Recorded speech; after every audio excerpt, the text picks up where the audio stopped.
Hiya, it's Wendy here again from Toonpish and I hope you're doing okay.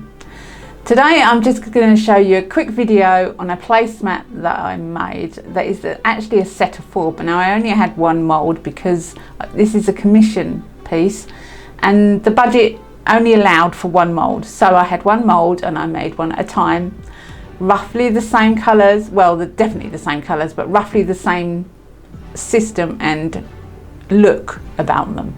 So 4 placemats I made. I also made 4 coasters. I didn't film those, although you can see them I think at the edge of the filming sometimes, in the same kind of way. This is a client that came to me through Instagram and he wanted 4 placemats and 4 coasters for his lovely wife, and I asked if I could film it and he said that would be fine as long as you don't put the video up before his wife gets his present. So I said of course not. So that's the plan. Hopefully it's a quick video. It's easy to do, but it's quite involved, and each placemat took around a week to make. So they did take quite a long time. When you're using resin, if you want to use it as a placemat, you really need it to cure up for 3 weeks before you use it, at least 3 weeks, preferably 4, before you use them, so they're completely hard. Anyway, it's taken quite a while, obviously, with all the constraints that I've had, one at a time, they're each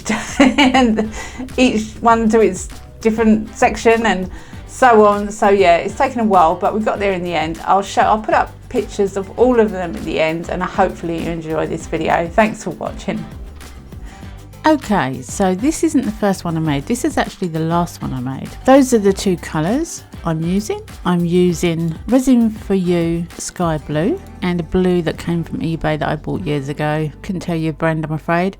This is Vuba Vista Cascade, my go-to resin at the moment. And to start with, I've put the Druzy in the middle of the mould, as best as in the middle as I can possibly get it. I have measured each side to make sure it's in the middle. And I'm just going to put some clear down so that the other colours will slide easier on the mould. But at this stage, I do not want any colour over the top of the Druzy.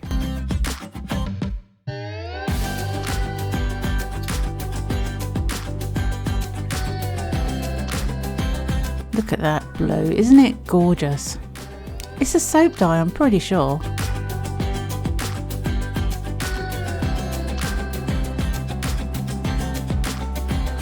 So as I've already made 3, I know the system that I'm using. Basically, both colours around separated, let them get to grips with each other and settle down, and then move them around.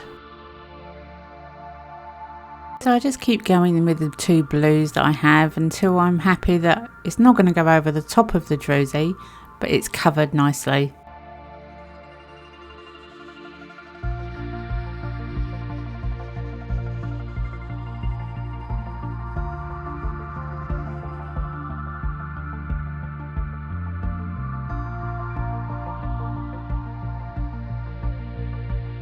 Using my micro brush to get rid of bubbles around the edge. Very handy little things they are.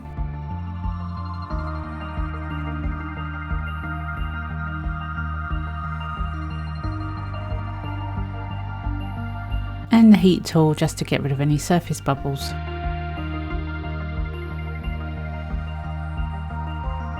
Still have a few gaps where there's a little bit of resin missing, so I'm topping it up, being careful not to go over the Druzy.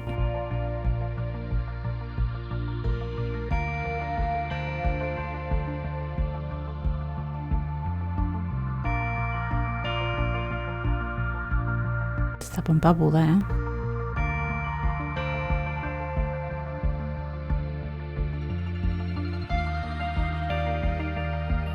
A little bit more resin, pushing my luck really because I don't want it to go over the Druzy. There's a fine line.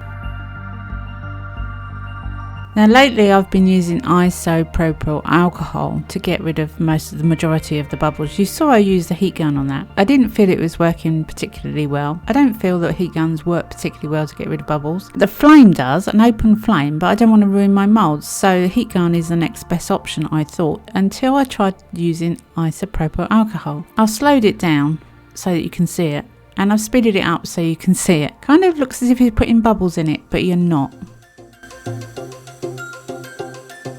Okay, so this is 90 minutes later, and this is when I'm going to put my pattern in. I'm just using a micro brush just to go around and put some lines in randomly. Trying to do it as random as possible, but still giving a nice patterny edge. My husband always said there's no such thing as random, patterns will always appear, and he's probably right. Going back over bits that I've missed, or bits that I think I feel need a little bit more. Don't like leaving gaps, do you?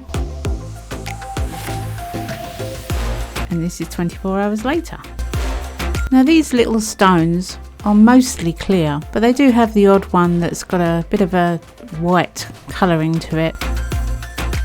So I'm putting these all around the blue edge just to give a bit more interest to the piece. You're not going to see much of this. I'm taking out the bigger pieces that are too big to go in this recess because we don't want them sticking out the top. So anything that's too thick, too big, is getting pulled out. And I'm just spacing them out slightly just so that they have a little bit more gap around them.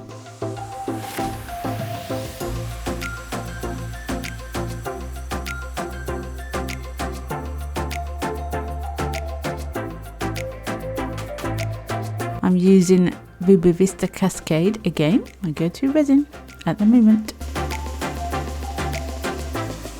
And this is where I'm going to pour completely over the druzy. It shouldn't move the glass because it's quite heavy. I said stones, but I actually mean glass. I'll put all the links in the description below though.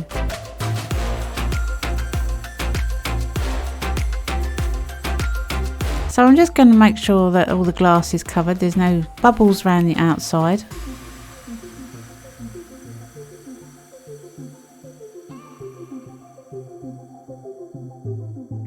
And it's time to debubble the middle. Now I start always these days with a druzy by using a silicone stick to try and get rid of bubbles, but I end up using a micro brush and going completely over it. And this is what it looks like once it's debubbled. Completely different. Very proud of that, no bubbles. You're always going to get a couple.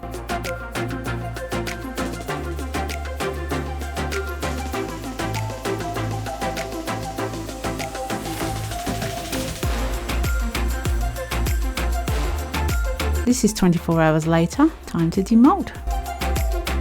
Exciting bit this.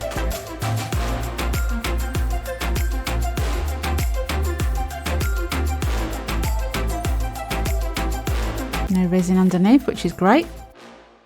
I've had to stick the moulds down because by this point they've warped quite a lot. This is the last one I'm doing of the 4. So I had to stick it down to make sure it stays straight. And I didn't want to put the finished piece back down onto sticky.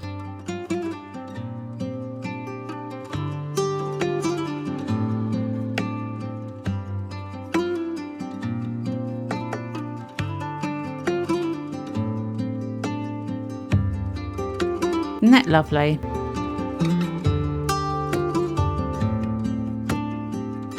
This is the top coats.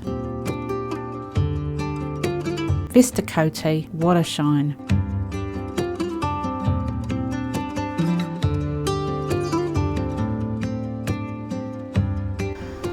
Well, it did take me quite a long time to do them. Obviously with one mould, each one took at least 2 or 3 layers and a top coat, so that's 4 days.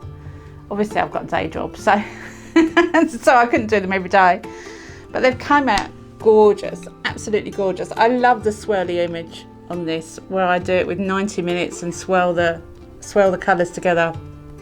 I think it gives a gorgeous effect. The druzys, obviously I'm a fan of druzys, you should know that by now. I love druzys, I can't help it. These druzy moulds were, this one particular druzy mould was from a lady in Lithuania, and I will put her link in the description. Her company is Art for Start. Amazing stuff. She does some amazing crystal moulds and druzy moulds and all sorts. She's brilliant. Really lovely lady too.